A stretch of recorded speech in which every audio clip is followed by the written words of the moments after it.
عمومی طور پہ ہوتا یہ ہے کہ لوگ کہتے ہیں کہ جان ہے تو جہان ہے۔ جان اور جہان کا فلسفہ ہم بچپن سے ہی سنتے آ رہے ہیں۔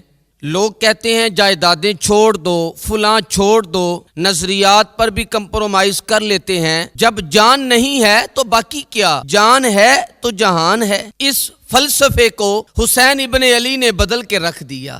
حسین ابن علی نے بتایا کہ جان نہیں ہے، ارے پھر بھی ساری کائنات تیری ہے۔ لوگ کہتے ہیں اگر لٹ گئے تو پھر سب کچھ برباد ہوگا۔ حسین ابن علی نے فلسفہ دیا کہ لٹ کے ہی تو آباد ہوا جاتا ہے۔ یزید سب کچھ بچا کے بھی نہ بچ سکا، حسین سب کچھ کٹا کے بھی زندہ و جاوید رہا۔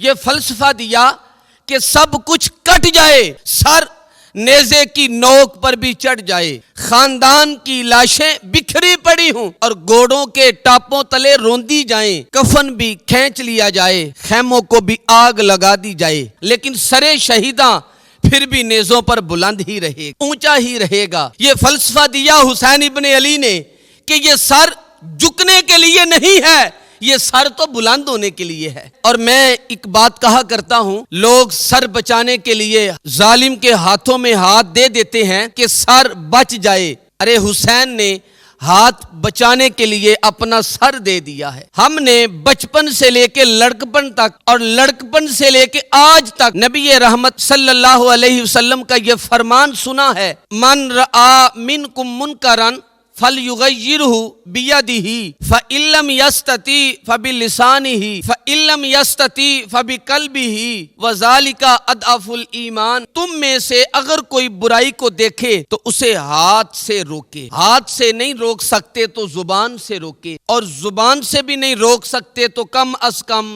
دل سے برا جانے، اور یہ سب سے کمزور ترین ایمان کا درجہ ہے۔ جو لوگ کہتے ہیں کہ حسین ابن علی کربلا کے میدان میں کیوں گئے، میں انہیں کہتا ہوں امام حسین حضور علیہ السلام کی گود میں پالے ہوئے تھے، کوئی کمزور ایمان والے تو نہیں نہ تھے کہ دل میں ہی کڑتے رہتے اور ظلم کو، زیادتی کو، جبر کو، ناانصافی کو ہاتھ اور زبان سے نہ روکتے۔ حضرت امام حسین کے خطبے دیکھ لیجئے گا، قدم قدم پہ خطبے دیے۔ محمد بن حنفیہ کے نام جو آپ نے وصیت نامہ لکھا، آپ نے فرمایا انی لم اخرج اشرم ولا بطرن ولا مفسدن ولا ظالمن، میں سیر سپاٹے کے لیے نہیں جا رہا اور نہ ہی میں اپنی کسی خواہش کی تکمیل کے لیے جا رہا ہوں۔ میرے خواہشات کے کسی گوشے میں یہ موجود نہیں ہے کہ میں تخت و تاج حاصل کر لوں گا۔ وَإِنَّمَا خَرَجْتُ لِطَلْبِ الْإِصْلَاحِ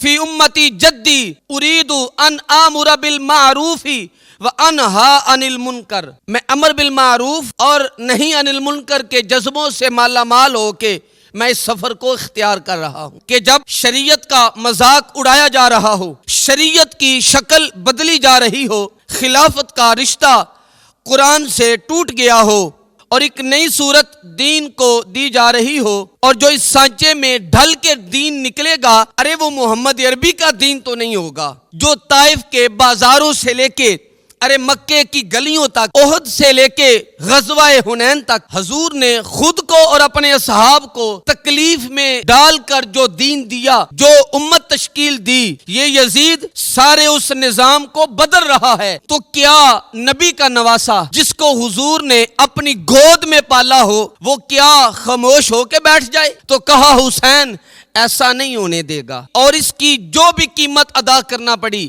حسین اس کی قیمت ادا کرے گا، اور پھر اس کی قیمت کوئی چھوٹی نہیں تھی جو ادا کرنا پڑی۔ اگر امام حسین اس وقت اس کربلا کے تپتے ہوئے ریگزاروں میں، اس میدان حق و باطل میں اپنی قربانی پیش نہ کرتے، جبر کا راستہ نہ روکتے، تو یہ بات اچھی طرح ذہن نشین کر لیں، اسلام کی یہ شکل جو آج آپ کو دکھائی دی رہی ہے یہ کبھی بھی موجود نہ ہوتی۔ دنیا کے اوپر کتنی تہذیبیں، کتنی ملتیں اور کتنی اقوام، جب ان کے اندر تغیر آیا تو وہ اپنے اصل صورت کی چیزوں کو کھو بیٹھے۔ دنیا کے کتنے مذاہب، یہودیت کی شکل کو ہی دیکھ لیجئے گا، کیا یہ وہی صورت ہے جو حضرت موسیٰ لے کر آئے تھے؟ عیسائیت کی شکل دیکھ لیجئے، کیا یہ وہی صورت ہے جو حضرت عیسیٰ لے کر آئے تھے؟ ابھی کچھ دن بھی نہیں گزرے تھے جو حواریوں کے بعد جو ہوا، اور جس طرح سے دین عیسیٰ کا حلیہ بگاڑ کے رکھ دیا گیا، جس طرح موسوی دین کی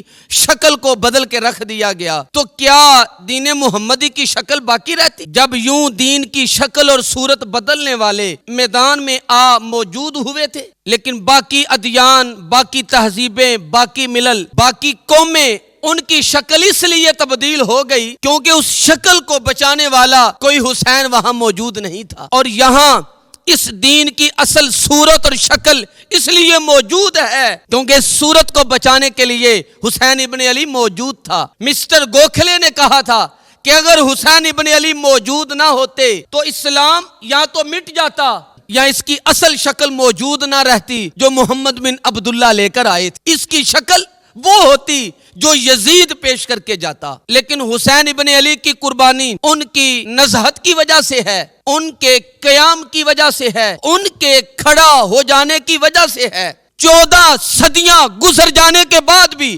آج بھی وہی سلام ہے جو آمینہ کے لال ہمیں دے کے گئے تھے۔ یہ حسین ابن علی کا کام ہے جو حسین نے کیا ہے، اس لیے تو حضور نے ناز کیا حسین پر، پھر کہا حسین منی و انا من الحسین، حسین مجھ سے ہے اور میں حسین سے ہوں۔ یہ مجھ سے ہے کہ میری بیٹی کا بیٹا ہے، میری نسل ہے، میرا نسب ہے، میں حسین سے ہوں۔ قیامت تک میرے دین کا جھولا جھولتا رہے گا کیونکہ اس کی بنیادوں میں لہو حسین ابن علی کا ہوگا۔ حضرت امام حسین نے ایک بات کہی، جب بیعت کا آپ سے مطالبہ کیا گیا تو آپ نے یہ نہیں کہا کہ میں یزید کی بیعت نہیں کرتا، بلکہ آپ کا جملہ طریق ساز ہے۔ بڑے لوگوں کا کلام بھی بڑا ہوتا ہے اور حکمت کے نور سے بھرا ہوا ہوتا ہے، قیامت تک ایک نسب العین دینا تھا۔ یہ نہیں کہا کہ حسین ابن علی یزید کی بیعت نہیں کرے گا، بلکہ کہا مثلی لا یبایع مثلہ، کہا میرے جیسا اس جیسے کی بیعت کیسے کر سکتا ہے۔ یہ تو قیامت تک کے لیے لاہ عمل دے دیا کہ جو حسین کے نقش قدم پہ چلنے والا ہوگا وہ وقت کے یزید کے ہاتھ میں اپنا ہاتھ نہیں دے گا، کٹ جائے بازو، کٹ جائیں خاندان، لٹ جائے۔ یہ حسین ابن علی کا پیغام ہے۔